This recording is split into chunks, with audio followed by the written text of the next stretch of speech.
Այսօր այն օրն է, որ խորհրդանշական է մեզ համար եւ ամեն տարի մեր ժողովուրդը ոգեկոչում է ցեղասպանության զոհերի հիշատակը, անմեղ զոհերի հիշատակը եւ սա ողբերգություն է, որի միջով իհարկե մեր ժողովուրդն անցավ եւ այն փոխեց սկզբունքորեն մեր ճակատագիրը։ Գիտեք, սա մեր ճակատագիրը սկզբունքորեն փոխեց եւ սա ոչ միայն մեր անցյալի մասին է, սա նաեւ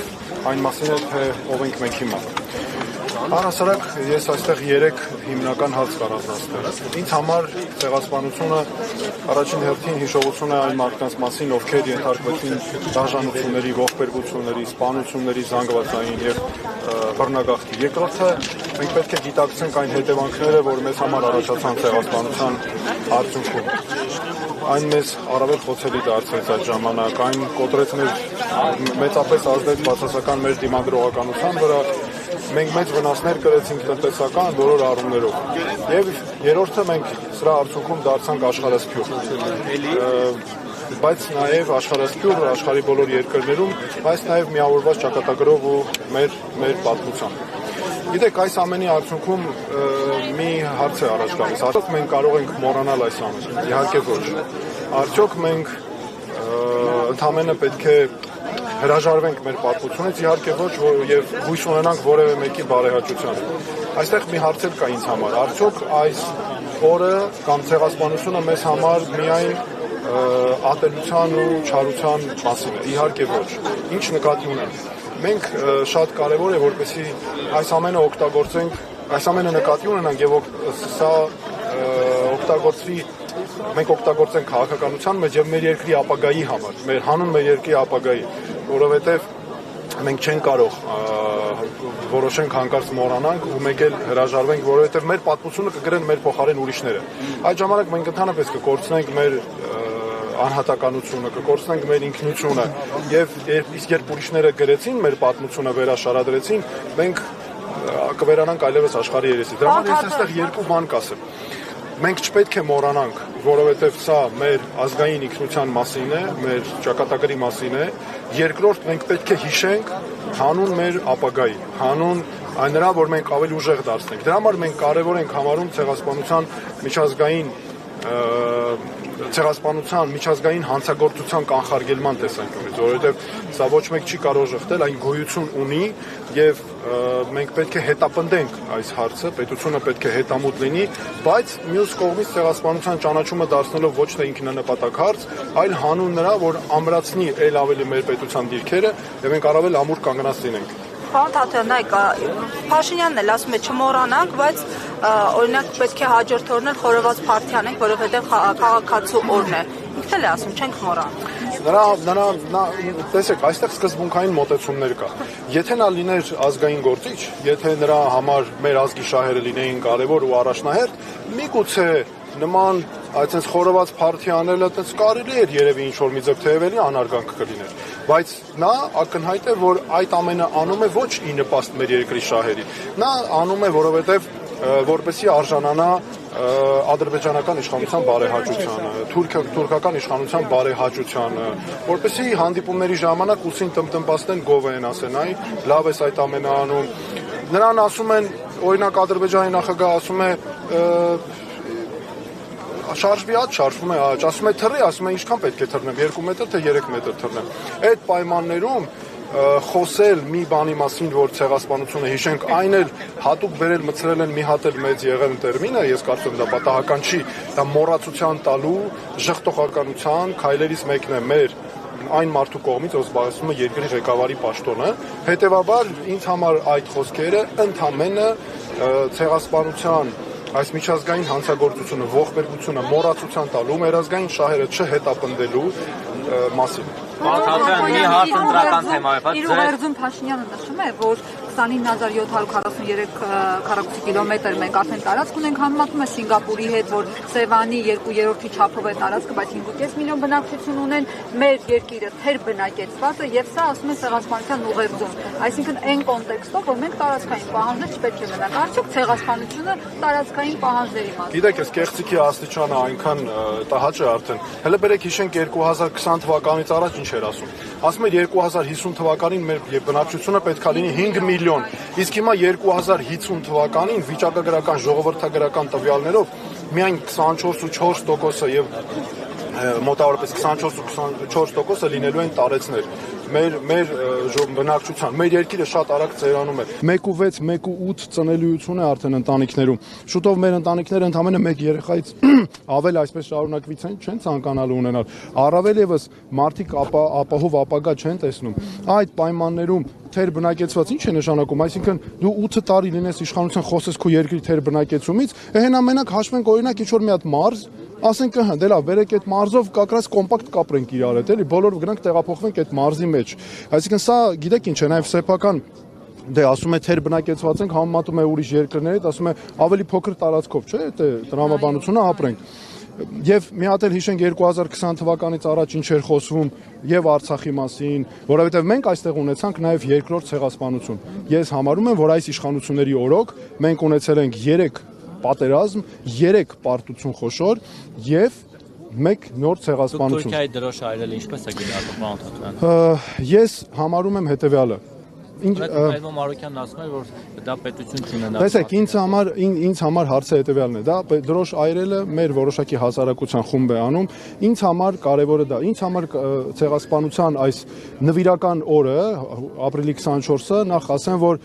այնպես չէ, որ մենակ այսօրը մենք ունենք ու տարի մի օր ենք մենք հիշելու մեր ցեղասպանության այս ողբերգության մասին ու ոգեկոչենք հիշատակը մեր անմեղ զոհերի եւ նորից ամեն տարի մենք պետքա ձգտենք սրա հիման վրա ել ավելի զարգացնենք ուժեղանանք։ Ես կարծում եմ մենք այնպես չպետք է անենք, ես իմ խոսքում ասեցի, որ ապրիլի 24-ը լինի միայն չարության ու ատելության մասին, այդպիսի տպավորություն հանգարց ստացվի, այլ մենք այնպես պետք է անենք, որ սա օգտագործենք մեր ուժի համար, որովհետև սրա խորհուրդը իրականում սա պետք է լինի։ Դրա համար ես ինքս չեմ մասնակցում այդ process-ին, որտեղ ես համարում եմ մենք այս ողբերգությունը, այդ տեղի ունեցածը պետք է մեզ դաս լինի եւ դրա հիման վրա մենք շատ ավելի առաջ գնանք մեր երկիրը տանելով։ Արդեն ընտրություններին ձեր շանսերը ինչպես է գնահատում։ Արդյոք դուք կկարողանաք հաղթահարել թե անցողիկ շեմը եւ թե հաղթահարեք ապա 50+1։ Բոլոր հարցերին ես չեմ կարծում այսօր այդ օրն է որ զուտ քաղաքական հարցեր պատասխանենք։ Եվ ես համարում եմ, որ այսօրը պետք է լինի նվիրական օր, խորհրդանշական օր, իրապես ոգեկոչելու համար մեր ամեղ զոհերի հիշատակը եւ դասերը արձանագրելու։ Բազմաթիվ առիթներ կլինեն, Վահե ջան, եւ կան։ Ես հրապարակային եմ բացեմ այսօր այդ օրը չէ, ներողություն եմ խնդրում։ Անդրադառնալը միտված հայտարարությունների հետ կապված ինչ կարող եք ասել ուղիղ տեքստով, միտված հայտարարություններ է Նիկոլ Փաշինյանը անում, նշելով, որ դեռ պիտի հասկանան, հա, ցեղասպանությունը։ Գիտեք, ուրացումը նրա արածները այսօր ցեղասպանության միջազգային հանցագործության ժխտողության բաղադրիչներն են։ Դա ուղիղ ցեղասպանությունը ուրանալու, ժխտելու, որը միջազգայինորեն արգելված է։ Գիտեք, նրա այս քաղաքականությունը ինչ է նշանակում։ Աշխարհում բոլորի նկատմամբ, ոչ մեկի նկատմամբ չի կարելի ցեղասպանություն, բացի հայերից։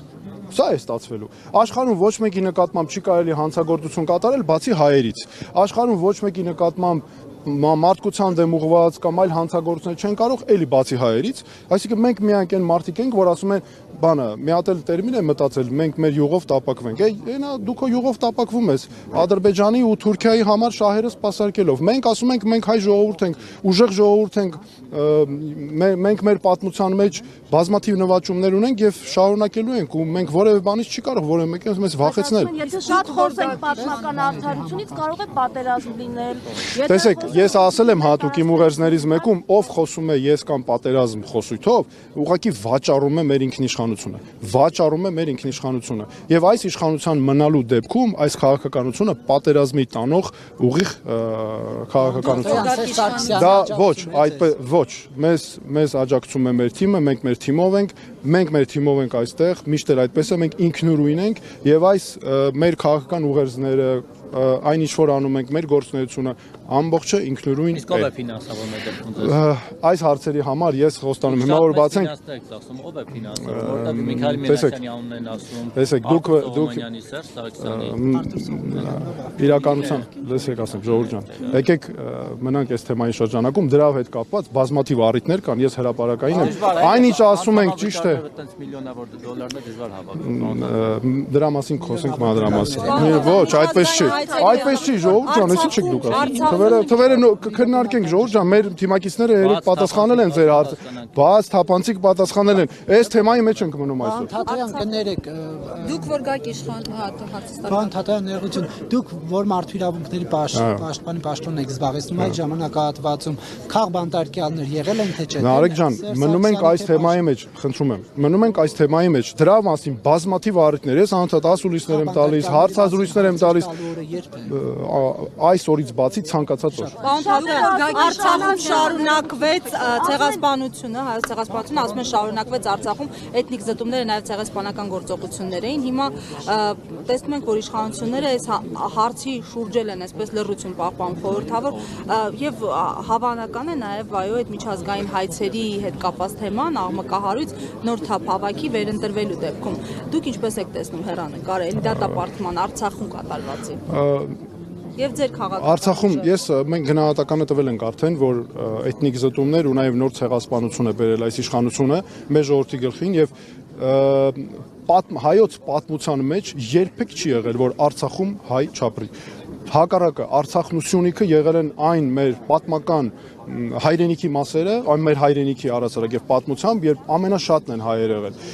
Իսկ ինչ վերաբերում է միջազգային հայցերի, դա մեր իրավունքների պաշտպանության համար է, Ժողովուրդ ջան, այսօր տպավորություն է, որ մենք բան ենք անում, տես բարեհաճությունների մեջ ենք ընկել, քաղաքական հաշվարկներ ենք անում, զիջենք, չզիջենք, հայցերը հետ քաշենք։ Ժողովուրդ ջան, սա մեր իրավունքների պաշտպանության համար է, դուք պատկերացնում եք, հանկարծ օրինակ որևէ օրինակ արդարադատության միջազգային դատանը վերցնենք։ Այդտեղ քաղաքացիները դիմելու իրավունք չունեն։ Այդտեղ միայն դիմում են պետությունները եւ ուրիշ նաեւ այնտեղ միջազգային ուրիշ մեխանիզմ էլ կա, բայց հիմա դուք պատկերացեք մեր պետությունը հետ է վերցնում, ինքը զրկում է մեզ բոլորիս մեր իրավունքների պաշտպանության հնարավորությունից, հետո ումից գնանք ինչ ուզենք, առավել եւս մենք այդտեղ ունենք ֆիքսած մեր ժողովրդի իրավունքներին վերաբերող հստակ պարտավորություններ Ադրբեջանի նկատմամբ եւ Ադրբեջանը շատ լավ գիտի, որ եթե հանկարծ այդ հայցերը հետ քաշվեն, ապա շատ ավելի ուժեղանալու է ինքը դիվանագիտությամբ եւ հիմա հակառակն է։ Մենք այդ հայցերով շատ ավելի ուժեղ ենք, Ադրբեջանը միշտ ունեցել այդ քաղաքականությունը, ինքը բերել հայելային ուղղությամբ նոր հայցեր է ստեղծել, զրոյից դարձել է, ոնց որ օրինակ հիմա այդ այսպես կոչված արևմտյան Ադրբեջանը մյուսն է, դրանք այս իշխանությունների քաղաքական պատասխանատվությամբ աճեցրած, զրոյից աճեցված հարցեր են։ Դուք որ գաք իշխանության Թուրքիայի հետ ո՞նց եք հարաբերվելու։ Մենք ցեղասպանության հետ կապված հարցերը, որ ես նշեցի, իհարկե այսպես էլ առաջ ենք տանելու, իսկ Թուրքիայի հետ կապված բնականաբար առանց որևէ նախապայմանի կողմ ենք հարաբերությունների կանոնակարգմանը եւ այլն, այսինքն այդտեղ որևէ խնդիր չենք տեսնում։ Իսկ արցախցիների ժողովրդի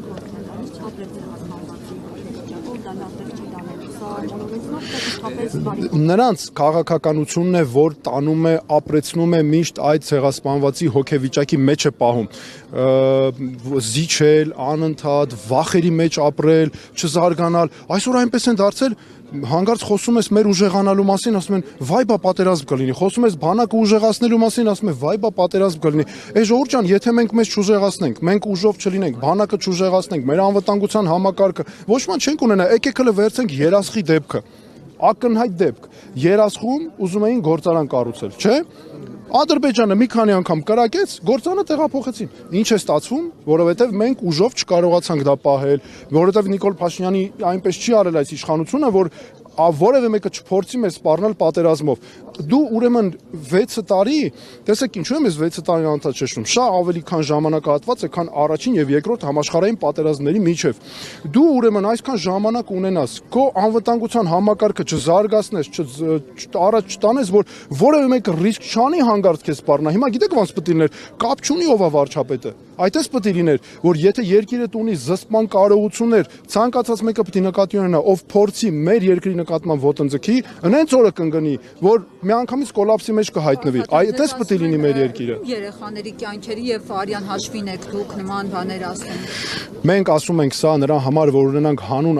մենք ասում ենք սա հանուն ապահով ապագայի, հանուն խաղաղության, սա է երաշխավորված խաղաղության տանելու ճանապարհը։ Այ տեսեք Նիկոլ Փաշինյանը, եկեք 2020 թվականից առաջ տեսնենք ինչ էր ասում, պատերազմից առաջ, նույն չէ, բացարձակ խաղաղություն է, այսպիսի բան դեռ չէր եղել եւ այլն, տեսանք ողբերգությունները ինչի հանգեցրեցին։ Եվ սա է ես կարծում եմ մեր հիմնակետը, որ իրականում այսպեսի մի բան էլ կա, նայեք, ինքը անընդհատ խոսում է խաղաղության մասին, տպավորություն է, թե ով ավելի շատ խոսա խաղաղության մասին, բոլորը մրցում են այս դաշտում։ Մեր երկրում չկա ժողովուրդ ջան որևէ կուսակցություն, որը խոսա պատերազմի մասին, որը ագիտացիա անի պատերազմի։ Դրա համար այս թակարդը ստեղծել է Նիկոլ Փաշինյանն իր իշխանությունով, ինչի համար, որ թաքցնի այն հարցը, դուք ինչու եք ձախողել մեր երկրի անվտանգության համակարգը այն աստիճան, որ մեզ ուրիշ պետությունները սպառնում են պատերազմով։ Ու դուք ամեն ինչ անում եք։ Ինչու եք ձախողել։ Այս է ամենակարևորը։ Իրենք ասում են հա հիմա չեն խոսում, բայց ժողովուրդ ջան, եթե դուք իրանք ձայն տակ քվետակ, իրենք գալու են իշխանության ու այն քաղաքականությունը, որ մենք վարում ենք, դրա հակառակն են անելու, այսպեսի ձևակերպում ռևիզիայի են ենթարկելու։ Տեսեք, այսօրվա շատ հստակ մեկ բան, այսօր Նիկոլ Փաշինյանի կառավարության քաղաքականությունը պատերազմի ուղիղ տանող ճանապարհը եւ սա անվերադարձ է նրանց համար, ինչու սա անվերականգնելի է, որովհետեւ սրա շնորհիվ նրանք կոծկում են իրենց ձախողումները, սա սեփական սխալները կոծկելու, թաքցնելու նաեւ քաղաքականությունը։ Դրա համար նրանք ուրիշ բան չեն կարողանում ասել։ Մեղադրում ասում են այդ տեսանյութերը, որ դուք տարածում եք։ Որ տեսանյութերը։ Որ Դիրքերի։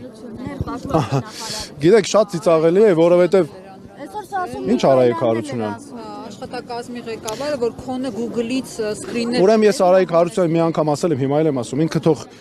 մի հեքիաթ կա, Մոխրոտին ա վերաբերվում, ժամը 12-ից հետո այնտեղ շատ հետաքրքիր իրադարձություններ են տեղի ունենում։ Ես իրանց զգուշացնում եմ, թող 12-ից, հույս ունեմ 12-ից առաջ անում այդ գրառումները եւ միշտ հիշի այդ մուլտիկի մասին։ Երկրորդը, որ Մոխրոտի մասին։ Երկրորդը, որ շատ կարևոր է նաեւ այստեղ այդ տեսանյութերի հետ կապված։ Տեսեք, այս իշխանությունների ինչ աստիճան են սանձարձակ պահում իրանց ու ստում։ Ուրեմն ես արբանյակային լուսանկարներով, չինական արբանյակի եւ ֆրանսիական Airbus արբանյակի լուսանկարներով հրապարակում ենք, ապացույցներով ցույց ենք տալիս, որ Ադրբեջանը նոր դիրք է մեր տարածքում դրել։ Ցույց ենք տալիս, որ ամրանում է մեր դիրքերում ճանապարհները մարտավարական օպերատիվ կառուցում, իրենց դիրք կոմունիկացիաներն են ավելացնում, ասում է դա Google քարտեզ է։ Դու մեր ժողովրդին տեսեք ոնց են խափում, Google քարտեզը ինչպես է ձևավորվում։ Արբանյակային լուսանկարների հիման վրա Google քարտեզը վերցնում է նկարները այդտեղից։ Այսինքն օրինակ հիմա դուք մտնեք Google քարտեզ, դուք թարմացած հիմա չեք տեսնի տեղեկություններ, որովհետև դրա հիման վրա է ձևավորվում։ Այստեղ դրա համար այդ լուսանկարները մեկ բանի մասին են։ Մեկ, խափում են մեր ժողովրդին, առանց ամաչելու լկտիաբար խափում են մեր ժողովրդին, երկրորդ տարածք են կորցրել։ Մենք դրանով ապացուցեցինք շատ կարևոր մի բան։ Նիկոլ Փաշինյանի իշխանությունը 2020 թվականից հետո ամեն տարի տարածք է կորցրել։ 2020-ին կորցրել է, 21-ին կորցրել է, 22-ին, 23-ին, 24-ին, 25-ին կորցրել է տարածք։ Նրանք անընդհատ խափում էին, մենք դա ապացուցեցինք արբանյակային լուսանկարներով։ Սա արդեն բավարար է։ Այսօր Սասուն Միքայելյանն ասում է, որ իրենք այդտեղ հերթապահություն իրականացնում են եւ այդպիսի բան չկա։ Գիտեք, բոլորը արբանյակային լուսանկարներից ավել բան կարող է լինել, այ ժողովուրդ ջան։ Եվ նորից եմ ասում, այստեղ երկու բան կա՝ սուտ ասել եւ նաեւ տարած կորցնել։ Սա այս երկու հիմնական բանն է։